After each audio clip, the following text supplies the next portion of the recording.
नमस्कार मेरे डुग्गर प्रदेश के मेरे मित्रों, मेरे दोस्तों और डोगरी प्रेमियों।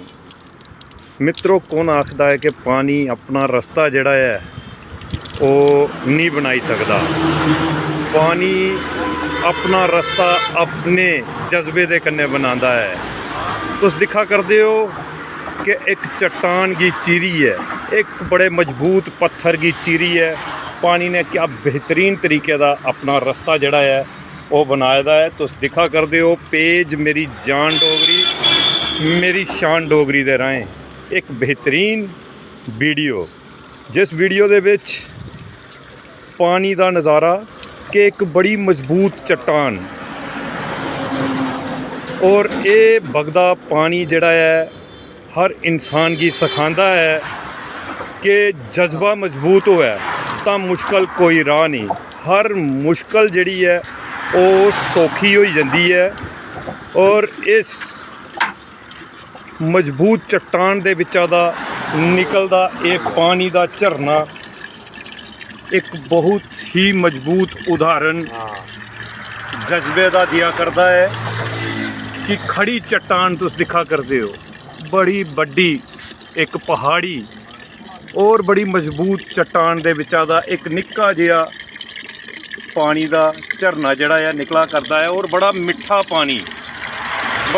पानी और बिल्कुल साफ पानी।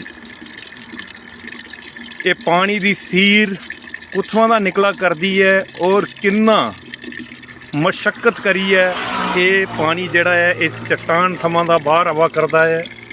अपने कमेंट्स सारे जने सांझे करने और मैं सारे ही सुनाई दें कि ये झरना तो सारे जने दिखी सकते हो।